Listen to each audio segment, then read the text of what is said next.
সাত সকালে পথ দুর্ঘটনায় মৃত্যু এক ব্যক্তির। চা খেতে বাড়ি থেকে বের হয়েছিলেন তিনি। রাস্তায় উঠতেই পিছন থেকে একটি গাড়ি ধাক্কা মেরে পালিয়ে যায়। আহত অবস্থায় স্থানীয়রা হাসপাতালে নিয়ে গেলে চিকিৎসকরা মৃত বলে ঘোষণা করে। ঘটনাটি নিউ টাউন থানা এলাকার আনন্দপল্লীতে।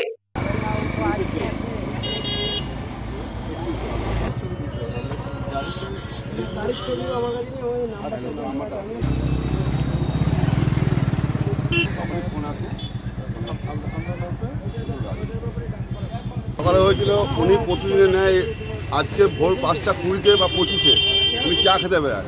বারবার ওখান থেকে উঠেছে, ওঠার পরেই একটা জোরে গতিতে গাড়ি এসে ওলা গাড়ি, যখন ওলা গাড়ি ধাক্কা মারে উনি পড়ে যায়। পড়ে গিয়ে মাথায় লাগে, মাথায় লেগে উঠে গেছে, স্পট ডেট হয়ে গেছে।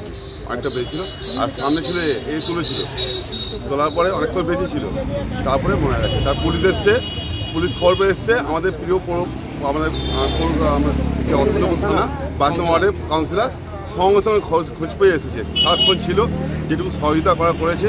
তারপরে উনি থাকাকালীন পুলিশ এসে কথাবার্তা বলে তারপরে চলে গেছে।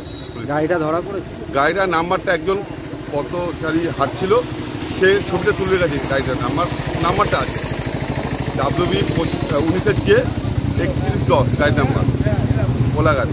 এখনো ধরা পড়েছে না, এই গাড়ির নাম্বারটা অ্যাক্সিডেন্ট করেছে তাকে।